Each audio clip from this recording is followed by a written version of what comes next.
Hello everyone. Hi. Hi, this is Nipur Jain.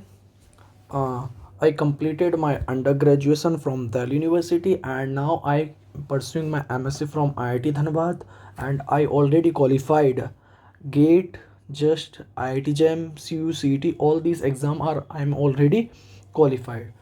So आज का topic ये है कि हम जस्ट 2024 एग्ज़ाम के लिए कैसे क्या प्लानिंग करें, उसके लिए क्या स्ट्रेटजी बनाएं और कैसे हम टॉप 100 में आ सकते हैं। ठीक है। सबसे पहले हमें कोई भी एग्ज़ाम को क्वालिफाई करना है तो सबसे पहले हमें ये पता होना चाहिए कि उस एग्ज़ाम का पैटर्न क्या है, उसकी कट ऑफ क्या है, उसमें टॉपिक क्या है, कौन सा टॉपिक हम छोड़ सकते हैं, हमें कौन सा टॉपिक पे हमें ज़्यादा टाइम देना है, कौन से टॉपिक पे कम टाइम देना है। ये सब स्ट्रेटेजी बना के चलेंगे और हम ज़्यादा से ज़्यादा कोशिश करेंगे कि आ, कम से कम टाइम में ज़्यादा से ज़्यादा टॉपिक कवर कर सके। और मैं तुम्हें ये बता दूंगा क्योंकि मैंने लास्ट 5 to 6 ईयर्स का PYQ एनालिसिस करा और उसके बेसिस पर ये मैंने निकाला कि कौन से टॉपिक ज़्यादा इम्पोर्टेंट है, कौन से टॉपिक से ज़्यादा क्वेश्चन आ रहे हैं और कौन से टॉपिक कम इम्पोर्टेंट है और जिनसे क्वेश्चन आने की पॉसिबिलिटी कम है। ठीक है। सबसे पहले हमें ये देखना होगा कि हम कौन कौन से टॉपिक को हमें कवर करना है। सबसे पहले एक मैथमेटिकल फिजिक्स टॉपिक को हमें कवर करना है, फिर एक इलेक्ट्रोमैग्नेटिक थ्योरी और फिर थर्ड टॉपिक है thermo and statistical mechanics. Fourth topic है classical mechanics and Newtonian mechanics. फिर फिफ्थ टॉपिक है इलेक्ट्रॉनिक्स। ठीक है। Sixth topic waves and optics. Seventh topic है क्वांटम मैकेनिक्स। ठीक है।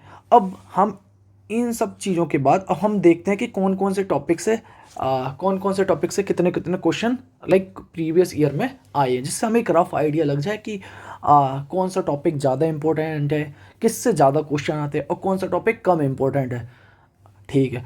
सबसे पहले देखते हैं मैथमेटिकल फिजिक्स में 2019 में 12 क्वेश्चन आए, 2020 में 8 क्वेश्चन आए, 2021 में 9 क्वेश्चन आए, 2022 में 7 क्वेश्चन आए, 2023 में 9 क्वेश्चन आए, यानी average number of question her year mathematical physics से 9 क्वेश्चन आ रहे हैं। इलेक्ट्रोमैग्नेटिक थ्योरी एक अच्छा खासा टॉपिक है जो कि तुम पहले से अच्छे से प्रिपेयर करते हुए आ रहे हो। इससे रफली 5 to 6 क्वेश्चन हर साल आते ही हैं। ठीक है।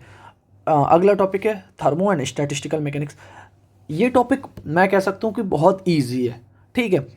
इसमें क्वेश्चन रफली 7 to 8 मिल जाते हैं, इसमें टाइम भी कम लगता है, क्वेश्चन भी बहुत ईजी आते हैं।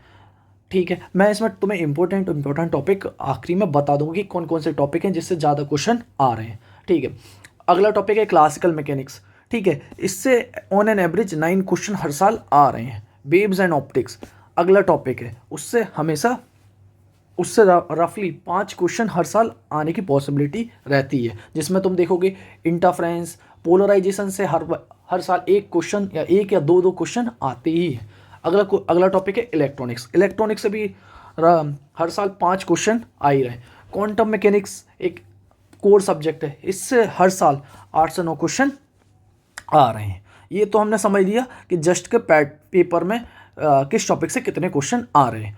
अब हमें जस्ट एग्ज़ाम का पैटर्न को समझना होगा क्योंकि जस्ट का एग्ज़ाम 2022 से पहले लाइक 2022 से पहले तक उसका पैटर्न डिफरेंट था, बट जस्ट 2023 का पैटर्न एकदम से चेंज कर दिया गया।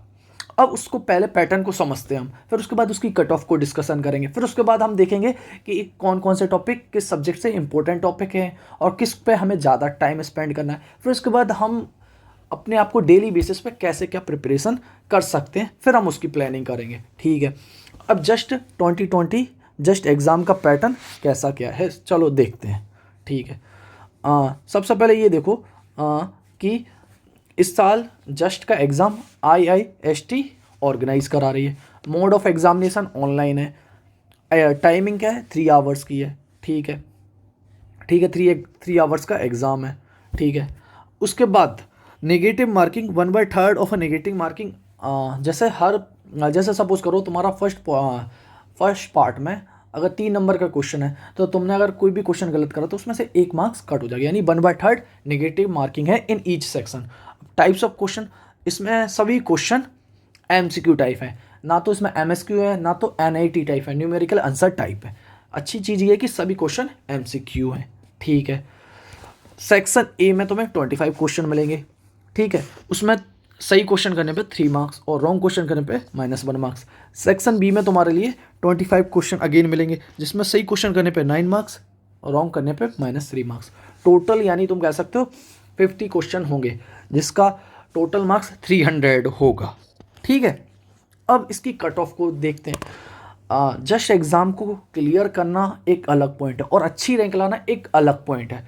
जस्ट एग्ज़ाम को क्लियर करने के लिए रफली 25 to 30% मार्क्स चाहिए फॉर क्लियरिंग द एग्ज़ाम, ठीक है। मैं आगे तुम्हें बताऊंगा 25% to 30% मार्क्स लाना कोई बड़ी चीज़ नहीं है, बट क्या होता है कि हम जब इतना सारे टॉपिक पढ़ते हैं तो हम अपने आप को कन्फाइन नहीं कर पाते कि हम सोचते हैं कि हमें सभी कर लेना, ये भी करना, ये भी टॉपिक करना, ये भी करना। पहले हमें एग्ज़ाम क्वालिफाई करना है, एग्ज़ाम क्वालिफाई करने के बाद फिर हमें फोकस करना है कि हमें अच्छी रैंक तक पहुंचना है, स्टेप बाय स्टेप बढ़ना होगा। हम ये कोशिश ना करें, हम कोशिश करते हैं, हमारी हैबिट क्या होती है स्कूल लाइफ से कि हम जैसे स्कूल में पूरा का पूरा पेपर करने की कोशिश करते हैं, बट ये स्कूल का पेपर नहीं, ये कॉम्पिटिटिव एग्जामिनेशन का पेपर है। यहाँ तुम्हें जो क्वेश्चन करना वो एग्जैक्ट सही करना हो, तुम्हें नॉलेज पूरी है तभी उस क्वेश्चन को अटेम्प्ट करो, जो नहीं आता उसको छोड़ दो। और इस कोई भी एग्ज़ाम को क्वालिफाई करने के लिए 25% to 30% बस अच्छे से मार्क्स चाहिए, वो हो गए तुम्हारा एग्ज़ाम क्वालिफाई हो जाएगा। और अगर 35 to 40% आ गए तो तुम 100% श्योर कि टॉप 100 में आ जाओगे, ठीक है।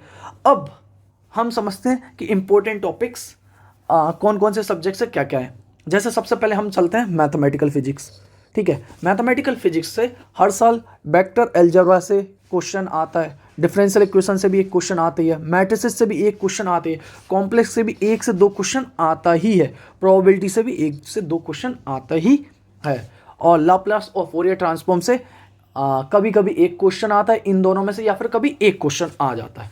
तो मैथमेटिकल फिजिक्स से एक अच्छा टॉपिक है जिससे 8 से 9 क्वेश्चन हर साल आते ही हैं। फिर अगला टॉपिक चलते हैं EMT। ये भी एक अच्छा टॉपिक है जिसमें से मैं तुमसे कहूँगा कि इम्पोर्टेंट टॉपिक करो, उसके फॉर्मूला एटलीस्ट याद कर लो, क्योंकि कई बार फॉर्मूला एग्जाम में वो एक स्टैंडर्ड रिजल्ट ही पूछ लेता है, जिससे तुम वो चेक करना चाहते हो तुम्हें फॉर्मूला याद है कि नहीं। EMT में देखो तुम कूलॉम्स लॉ हो गया, गॉस लॉ हो गया, इलेक्ट्रोस्टैटिक पोटेंशियल हो गया, ये सब टॉपिक इनके क्वेश्चन कर लो, PYQ कर लो। मैंने अपने टेलीग्राम चैनल पे ये सब के PYQ टॉपिक वाइज तुमको दे रखे हैं, साथ साथ अपने शॉर्ट नोट्स भी दे रखे हैं, अपने फुल नोट्स भी दे रखे हैं। और नोट्स अगर तुम्हें बुक पढ़ने में या फिर अपने कहीं से भी नोट्स बनाए हो प्रॉब्लम हो रही है तो एक बार मेरे नोट्स से चेक करो, तुम्हें लगता है अच्छे नोट्स हैं तो अच्छे से फिर तुम 100% कहोगे कि मेरे नोट्स बहुत अच्छे से मैंने इस तरीके से बनाए ताकि मैं औरों की हेल्प कर सकूं। कई बार मैंने देखा कि बच्चे EMT से डरते हैं, वो इसलिए डरते हैं कि उनका थोड़ा बेसिक चीज़ें पता नहीं होती। मैंने अपने नोट्स में ये बहुत कोशिश करी कि नोट्स को बेसिक तरीके से, जो बच्चे को कुछ भी नहीं पता हो, थोड़ा बहुत भी अगर आइडिया है तो भी वो भी मेरे नोट्स को अच्छे से समझ सके, ठीक है। इलेक्ट्रोमैग्नेटिक थ्योरी में एक कूलॉम्स लॉ हो गया, गॉस लॉ हो गया, इलेक्ट्रोस्टैटिक पोटेंशियल हो गया, फिर अगला इलेक्ट्रोस्टैटिक एनर्जी हो गया, कंडक्टर हो गया, इलेक्ट्रिक डाइपोल हो गया। इन सब के फॉर्मूला अच्छे से रिवाइज तो कर ही लो। पोलराइजेशन हो गया और बाउंड्री कंडीशन हो गया। एक मल्टीपोल एक्सपेंशन से और एक इमेज प्रॉब्लम, इन दोनों में से भी कोई ना एक क्वेश्चन आता ही है। Motion of a charge particle in uniform electric and magnetic field, इससे भी एक क्वेश्चन आती है। बायो-सेवर्ट लॉ, एम्पियर्स लॉ या फिर मैग्नेटिक फोर्स से भी एक क्वेश्चन तुम्हें मिलेगा। मैग्नेटिक वेक्टर पोटेंशियल या फिर मैग्नेटिक डाइपोल से भी एक क्वेश्चन मिलेगा। मैक्सवेल इक्वेशन से भी एक क्वेश्चन मिलेगा। Electromagnetic waves in free space, dielectrics और कंडक्टर से भी एक क्वेश्चन मिलने की पॉसिबिलिटी रहती है। रिफ्लेक्शन, ट्रांसमिशन या फिर वेव गाइड्स और पोटेंशियल फॉर्मुलेशन से भी एक क्वेश्चन मिलने की पॉसिबिलिटी रहती है, ठीक है। Radiation from a moving charge, इससे कभी कभी क्वेश्चन आता है, कभी कभी नहीं भी आता है। DC एनालिसिस ऑफ LRC या फिर AC एनालिसिस ऑफ LRC, ये इससे कभी कभी क्वेश्चन आता है, कभी कभी नहीं आता, बट इसकी कोई श्योरिटी नहीं रहती। बट मैं तुमसे कहूँगा कि इस पर ज़्यादा टाइम ना लगा कि एक बार इसका फॉर्मूला पढ़ लो, अगर आएगा भी तो क्वेश्चन ज़्यादा डिफिकल्ट नहीं आएगा, जस्ट फॉर्मूला बेस आएगा, ठीक है। अगला टॉपिक अपना है thermodynamics and statistical mechanics.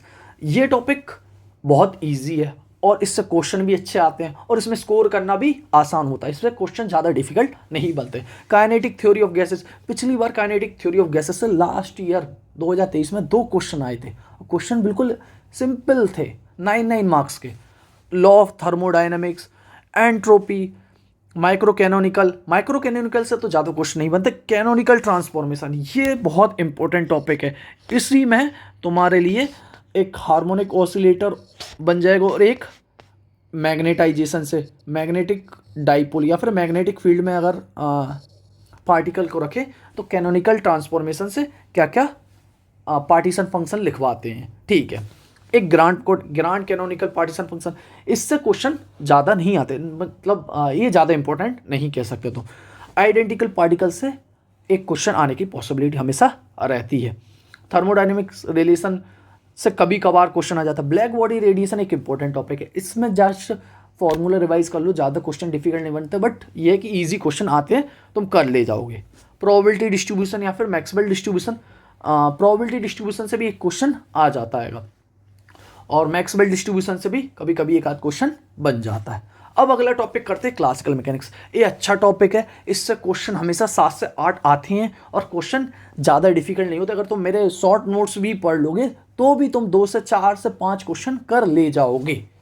But मैं तुमसे एक सजेस्ट करूंगा कि तुम फॉर्मूला और शॉर्ट नोट्स को अच्छे से रिवाइज करते रहो। क्लासिकल मैकेनिक्स जिसमें एक generalise coordinate, Lagrangian formulation, Hamiltonian formulation, इससे एक या दो क्वेश्चन हर साल आता ही है। एक पॉइजन ब्रैकेट से भी एक क्वेश्चन आते हैं, कैनोनिकल ट्रांसफॉर्मेशन से भी एक क्वेश्चन आते ही है, जनरेटिंग फंक्शन से कभी कभार क्वेश्चन आता है, फेज स्पेस से भी कभी कभार क्वेश्चन आता है, स्टेबिलिटी एनालिसिस से एक क्वेश्चन 100% आता है, या फिर स्मॉल ऑसिलेशन, या तो स्टेबिलिटी एनालिसिस से क्वेश्चन डालेगा या फिर स्मॉल ऑसिलेशन, इन दोनों में से कोई एक क्वेश्चन डालेगा। सेंट्रल फोर्स को तो छोड़ना ही नहीं है, 100% एक क्वेश्चन इससे मिलना ही मिलना है। रिजिड बॉडी डायनेमिक्स से भी एक क्वेश्चन आ सकता है, इसकी पॉसिबिलिटी रहती है। और स्पेशल थ्योरी ऑफ रिलेटिविटी से तो लास्ट ईयर जस्ट में 4 क्वेश्चन आए।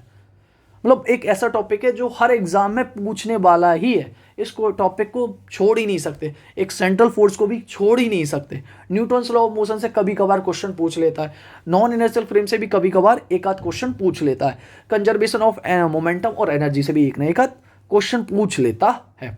अब अगला टॉपिक है इलेक्ट्रॉनिक्स। इलेक्ट्रॉनिक्स भी एक अच्छा टॉपिक है, इससे भी क्वेश्चन ज़्यादा डिफिकल्ट नहीं बनता, क्वेश्चन ईजिली सॉल्व करे जाते हैं। नेटवर्क एनालिसिस से कभी कभार क्वेश्चन बन जाता है, सेमीकंडक्टर से भी कभी कभार क्वेश्चन बन जाता है, पीएन जंक्शन डायोड या फिर रेक्टिफायर क्लेपर से एक क्वेश्चन बनता है, जीना डायोड से भी एक क्वेश्चन बनता है, ट्रांजिस्टर से 100% एक या दो क्वेश्चन बनते हैं, एक ओपेम से भी एक या दो क्वेश्चन बनते हैं, एक डिजिटल बेसिक्स यानी तुमसे कोई भी नंबर दे देंगे उसका तुमसे कहेंगे सेकंड कॉम्प्लीमेंट निकाल के बताओ, या फिर कोई एक सर्किट दे देंगे तुमसे कहेंगे इसका आउटपुट निकाल के बताओ। और एक टॉपिक अच्छा, इसको भी एक अच्छे से मैं इसके नोट्स टेलीग्राम चैनल पर सेंड कर दूंगा। तुमसे कई बार क्वेश्चन देते हैं कि तुम इसको एक नंबर दे देंगे, उसको डिजिटल टू एनालॉग में कन्वर्ट करो या फिर एनालॉग टू डिजिटल कन्वर्ट करो। ये हमेशा 1 या 2 साल में, हर 2 साल में एक आध क्वेश्चन पूछते रहते हैं।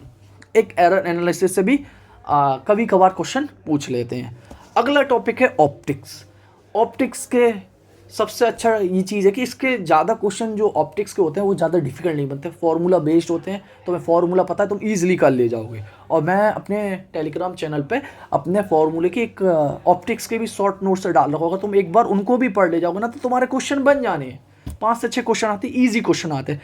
इंटरफ्रेंस से 100% एक ना एक क्वेश्चन आना ही है। डायफ्रेक्शन से थोड़ा कम पॉसिबिलिटी रहती है, बट पोलराइजेशन से लास्ट ईयर 2 क्वेश्चन आए थे, पॉसिबिलिटी 100% है कि इससे क्वेश्चन आना ही है। फिर अगला टॉपिक है डॉपलर इफेक्ट। इससे भी 1 या 2 क्वेश्चन, एक क्वेश्चन आता है, कभी कभार आता है, बट रोज हमेशा पॉसिबिलिटी नहीं रहती है। एसएचएम से भी कभी कभार क्वेश्चन आ जाता है। फेस वेलोसिटी या ग्रुप वेलोसिटी से भी कई बार क्या करते हैं वो डॉपलर इफेक्ट या फिर एसएचएम या फिर फेस या ग्रुप वेलोसिटी से एक क्वेश्चन बना के दे देते हैं। अगला टॉपिक है solid state physics. Solid state physics ये एक ऐसा टॉपिक है जिससे क्वेश्चन हर बार 3 से 4 क्वेश्चन आते हैं, और क्वेश्चन ज़्यादा डिफिकल्ट नहीं आते, जस्ट वो तुमसे बेसिक इन्फॉर्मेशन पूछते हैं कि तुम्हें ये चीज़ें पता है कि नहीं पता। जैसे क्रिस्टोग्राफिक एक्सेस, उसमें simple cubic, body centre cubic, face centre cubic, या फिर हेक्सागोन, NaCl, CaCl, इन सब के बारे में तुमसे पूछ लेते हैं। तुम्हें रफ आइडिया पता है कि नहीं पता है, इसका पैकिंग फ्रैक्शन क्या है, ये सब चीज़ें। उसके बाद एक्सरे डाइफ्रैक्शन या फिर रेसिप्रोकल लैटिस से भी एक क्वेश्चन पूछ लेते हैं। स्पेसिफिक हीट ऑफ सॉलिड या फिर फ्री इलेक्ट्रॉन थ्योरी, इससे भी जस्ट फॉर्मूला बेस एक क्वेश्चन पूछ लेते हैं। कभी कभार। बैंड थ्योरी से पॉसिबिलिटी कम रहती है, बट कभी कभार बहुत कम क्वेश्चन पूछे गए। अगला टॉपिक है एटॉमिक फिजिक्स। इससे हर साल 3 से 4 क्वेश्चन हर साल आते ही हैं। बोर थ्योरी, या फिर बोर थ्योरी में क्या करते हैं वो, तुमसे कह देंगे म्यूनिक या फिर पोसिट्रोनियम, उसकी ग्रुप वेलोसिटी, उसकी वेलोसिटी बताओ, या फिर एनर्जी बताओ, या फिर हीलियम दे दिया उसकी एनर्जी बताओ, ग्राउंड स्टेट में क्या होगी, फर्स्ट एक्साइटेड स्टेट में एनर्जी क्या होगी। स्पिन ऑर्बिट कपलिंग या फिर एलएस कपलिंग या जे कपलिंग से तो अभी तक एक बार ही क्वेश्चन जस्ट में पूछा गया है। सिलेक्शन रूल से भी कभी कभार ही क्वेश्चन पूछ लेते हैं, बट ज़्यादा क्वेश्चन नहीं पूछे। एटॉमिक लाइफ टाइम से आज जस्ट में कई बार क्वेश्चन 4 से 5 बार अभी तक पूछ लिया गया। जस्ट फॉर्मूला बेस्ड तुमसे एनर्जी दे देंगे, तुमसे एटॉमिक लाइफ टाइम या फिर टाइम पूछ लेंगे। लाइन ब्रॉडनिंग से भी 2 से 3 बार क्वेश्चन पूछा गया है। एक्सरे डायफ्रैक्शन से भी ज़्यादा बार तो नहीं, बट एक बार ही क्वेश्चन पूछा गया है। रोटेशनल स्पेक्ट्रा या फिर वाइब्रेशनल स्पेक्ट्रा से अभी तक एक बार ही क्वेश्चन पूछा गया है। तुम एक फॉर्मूला मैं तुमको सीट दूंगा, एक बार उसको पढ़ लेना, बहुत इजीली तुम कवर कर ले जाओगे। अगला टॉपिक है क्वांटम मैकेनिक्स। ये सबसे कोर टॉपिक है और सबसे इंपॉर्टेंट टॉपिक है। इससे सबसे ज़्यादा क्वेश्चन हर साल आते हैं। इस टॉपिक में मैं तुम्हें एक अच्छे से PYQ और अपने नोट्स प्रोवाइड करूंगा, तुम उससे करके जाओ, तुम्हारे इजीली क्वेश्चन बन जाएंगे। मैं ये नहीं कहता हूँ कि तुम सभी क्वेश्चन कर पाओगे। जैसे सपोज करो 9 क्वेश्चन आए क्वांटम मैकेनिक्स से, तुम 9 के 9 नहीं भी कर पाओ, बट मैं तुमसे ये करूँ कि तुम कम से कम 5 से 6 क्वेश्चन कर ले जाओगे। 5 से 6 क्वेश्चन ऐसे आते हैं जो ईजिली होते हैं, बट कुछ क्वेश्चन बहुत डिफिकल्ट आते हैं। ठीक है, इसमें पोस्टुलेट ऑफ क्वांटम मैकेनिक्स, ठीक है, Schrodinger equation, particle in a box in 1D 2D 3D, या फिर हार्मोनिक ऑसिलेटर इन 1D 2D 3D, इसमें से भी एक ना एक क्वेश्चन आना ही है। ड्राग फंक्शन या फिर हाइड्रोजन एटम से भी एक क्वेश्चन आना ही है। एंगुलर मोमेंटम या फिर स्पिन एंगुलर मोमेंटम से भी एक या दो क्वेश्चन आती है। परटर्बेशन थ्योरी से लास्ट ईयर एक क्वेश्चन आया था, इससे भी कभी कभी क्वेश्चन पूछ लेते हैं, just formula based. Variational method से कभी कभार एक क्वेश्चन पूछते हैं। VKB अप्रोक्सीमेशन से भी कभी कभार ही क्वेश्चन पूछते हैं। आइडेंटिकल पार्टिकल से हर बार एक क्वेश्चन पूछते ही हैं। आखिरी टॉपिक अपना न्यूक्लियर एंड पार्टिकल फिजिक्स। इससे भी ज़्यादा एडवांस क्वेश्चन है, जस्ट बेसिक फॉर्मूले बेस्ड क्वेश्चन ही पूछते हैं। जैसे बेसिक प्रॉपर्टीज ऑफ न्यूक्लियर, तुमसे जस्ट फॉर्मूला बेस्ड ही क्वेश्चन पूछते हैं। तुमको मैं सीट्स प्रोवाइड कर दूंगा मेरे टेलीग्राम चैनल पे, तुम फॉर्मूला जस्ट उस सीट को पढ़ो, तुम देखो कि PYQ बेस्ड मैंने सॉल्व भी जो PYQ है उनका चैप्टर वाइज सॉल्यूशन प्रोवाइड कर रखे हैं। तुम देखोगे बहुत इजीली सॉल्व हो जाएंगे। उसको फॉर्मूला पढ़ लो और तुम PYQ सॉल्व कर लो। रेडियो एक्टिविटी बेसिक्स में भी कभी कभार क्वेश्चन पूछ लेते हैं। Alpha beta and gamma D के से भी कभी कभार एक आध क्वेश्चन पूछ लेते हैं, या फिर रिलेटिविस्टिक से भी एक क्वेश्चन पूछ लेते हैं। ठीक है, यहाँ तक तो ठीक है। अब हमारा टारगेट क्या होना चाहिए कि जस्ट 2024 में हमें टॉप 100 में रैंक कैसे ला सकते हैं। देखो मैं बताता हूँ जस्ट टॉप 100 में रैंक कैसे ला सकते हैं। तुम सबसे पहले ये काम करो कि तुम अपने शॉर्ट नोट्स बना रखो। एक फुल नोट्स होते हैं, एक शॉर्ट नोट्स होते हैं। शॉर्ट नोट्स में तुमने फॉर्मूला जो इंपॉर्टेंट फॉर्मूले उन सबको एक कॉपी में लिख रखे, हर टॉपिक के, उनको मॉर्निंग में या फिर इवनिंग में जब कभी भी 1 घंटे का टाइम दो, हर रोज एक सब्जेक्ट के फॉर्मूला रिवाइज करते जाओ, जिससे तुम्हारी लिए फॉर्मूला को रिकॉल करना आसान होगा एग्जाम में। क्योंकि हम कोशिश करते हैं कि एग्जाम से 2-3 दिन पहले हमें फॉर्मूला याद हो जाए, वो नहीं होता। तुम्हें लाइक 1 मंथ कंटिन्यूसली उन फॉर्मूले को हर 2-3 डेज में रिवाइज करते रहना। एक एक टॉपिक को उठाओ। जैसे सपोज करो आज मंडे है, तो तुम आज मंडे को मैथमेटिकल फिजिक्स के टॉपिक के ये फॉर्मूले रिवाइज कर लो, फिर अगले दिन क्वांटम मैकेनिक्स के फॉर्मूले रिवाइज कर लो, फिर अगले दिन अदर टॉपिक के रिवाइज करते रहो, और फिर उसके बाद यही साइकिल फिर से रिपीट करो। जिससे क्या होगा कि तुम फॉर्मूले को बार बार भूलोगे, बट फिर याद करोगे, बार बार भूलोगे, फिर याद करो, फिर एक टाइम ऐसा आएगा कि तुम जितनी बार भूल के तुम्हारे दिमाग में वो फॉर्मूला हमेशा के लिए ही रह जाएगा, और फिर एग्जाम टाइम में तुम्हें रिकॉल करने में ज़्यादा प्रॉब्लम नहीं होगी। ठीक है, PYQ तुम टॉपिक वाइज या अच्छे से रिवाइज करो। किसी एक टॉपिक को, जैसे सपोज करो आज मैथमेटिकल फिजिक्स करना है, तो तुम मैथमेटिकल फिजिक्स के वेक्टर से, मैं तुम्हें टेलीग्राम चैनल पे PYQ ऑलरेडी सेंड कर चुका हूँ टॉपिक वाइज। ठीक है, तुम PYQ वेक्टर, जैसे सपोज करो आज मैथमेटिकल फिजिक्स करना है, तो मैथमेटिकल फिजिक्स के सबसे पहले वेक्टर्स के करो, फिर मैट्रिसेस के करो, फिर ड्रैग डेल्टा फंक्शन के करो, फिर मैट्रिसेस के करो, फिर डिफरेंशियल इक्वेशन के करो, फिर प्रोबेबिलिटी के करो। टॉपिक वाइज अब PYQ करो और उनका अच्छे से मतलब मैं ये कहूँगा कि तुम आंसर ना देख के पहले तुम खुद ट्राई करो, फिर खुद ट्राई करने के बाद अगर नहीं होता है या फिर कुछ प्रॉब्लम आती, फिर सॉल्यूशन देखो कि तुम कहाँ गलती कर रहे थे, क्या स्टेप में तुम सॉल्व करते करते कहाँ उलझ गए या फिर क्या कैलकुलेशन मिस्टेक करी। ठीक है। और रोज का तुम प्लान बनाओ, ऐसा मत करो कि आज ये पढ़ लिया, आज ये पढ़ लिया, आज ये पढ़ लिया। रोज का प्लान बनाओ कि आज मुझे ये टॉपिक कवर करना है, आज मुझे ये टॉपिक करना है, आज ये मुझे ये टॉपिक करना है। फिर रात को सोने से पहले अगले दिन की फिर से प्लानिंग कर लो कि मुझे अगले दिन ये चीज़ें करनी है। और इस जर्नी में जब प्रिपरेशन करते हो तो अपने आप को मोटिवेट करो और कहो कि मैं सक्सेस के बहुत करीब हूँ, बस मुझे थोड़ा हार्ड वर्क की ज़रूरत है और अपने आप को मोटिवेट करने की ज़रूरत है। Just exam is not a difficult exam, just plan और अपने आप करने की ज़रूरत है डे टू डे बेसिस में, और ईजिली सक्सेस मिल जाएगी। 1 महीने का हार्ड वर्क, तुम्हें पता नहीं, तुम्हें एक रिसर्च इंस्टीट्यूट में, किसी एक अच्छी सी रिसर्च इंस्टीट्यूट में जहाँ तुम पीएचडी करना चाहते हो, यहाँ जहाँ तुम इंटीग्रेटेड पीएचडी करना चाहते हो, जहाँ तुम्हारा ड्रीम है, वहाँ तुम एडमिशन हो जाएगा। फिर तुम देखो ना लाइफ कितनी अच्छी हो जाएगी। ठीक है। अपने आप पे बिलीव रखो और अच्छे से अपने आप को बिलीव करो कि तुम जो कर रहे हो बहुत अच्छा करो, तुम्हारी सक्सेस तुम्हें मिल जाएगी। अपने आप से बात करते रहो कि I got success, I am doing definitely hard work, this hard work will pay me in future. और कई बच्चों को डाउट्स रहता है कि सर मैं कॉलेज जाता हूँ तो मैं प्रिपरेशन नहीं कर पाऊँ। अरे मैं ये कहता हूँ कि तुम रोज 3 to 4 आवर्स, जस्ट रात को 2 घंटे निकाल लो, सुबह 2 घंटे निकाल लो, बस 4 आवर की प्रिपरेशन रोज चाहिए। अगर रोज बेसिस पे इतना करते जाओगे तो तुम्हारा 100% टॉप 100 में आना तय है। तो इसलिए ज़्यादा परेशान ना होके कि 8-8 10-10 घंटे पढ़ने से अच्छा सिर्फ 4 घंटे दो, बट 4 घंटे अच्छे से दो, तुम ईजिली सक्सेस मिल जाएगी। ठीक है। ये तो हुआ हमारा जस्ट एग्ज़ाम से रिलेटेड ओरिएंटेशन। अब मैं सोच रहा हूँ कि अगर तुम लोग कहते हो तो मैं तुम्हें टॉपिक वाइज PYQ की वीडियो बना के रोज़ अपने टेलीग्राम चैनल और एक यूट्यूब चैनल पे डालते जाऊँ। अगर तुम लोग बोलते हो तो मैं रेडी हूँ, और अगर तुम नहीं बोलते तो मैं तुम्हारे को अपने नोट्स प्रोवाइड कर दूँगा और उनमें सब टॉपिक वाइज क्वेश्चन सॉल्व कर रखे। ठीक है। हैव अ गुड डे, और तुम लोग अच्छे से प्रिपरेशन करो। जहाँ कहीं भी प्रॉब्लम हो तुम मेरे को पर्सनली मैसेज कर सकते हो, मेरे टेलीग्राम चैनल को ज्वाइन कर लो, और कहीं भी कभी भी प्रॉब्लम आए तो मेरे को कॉल या फिर व्हाट्सएप कर सकते हो।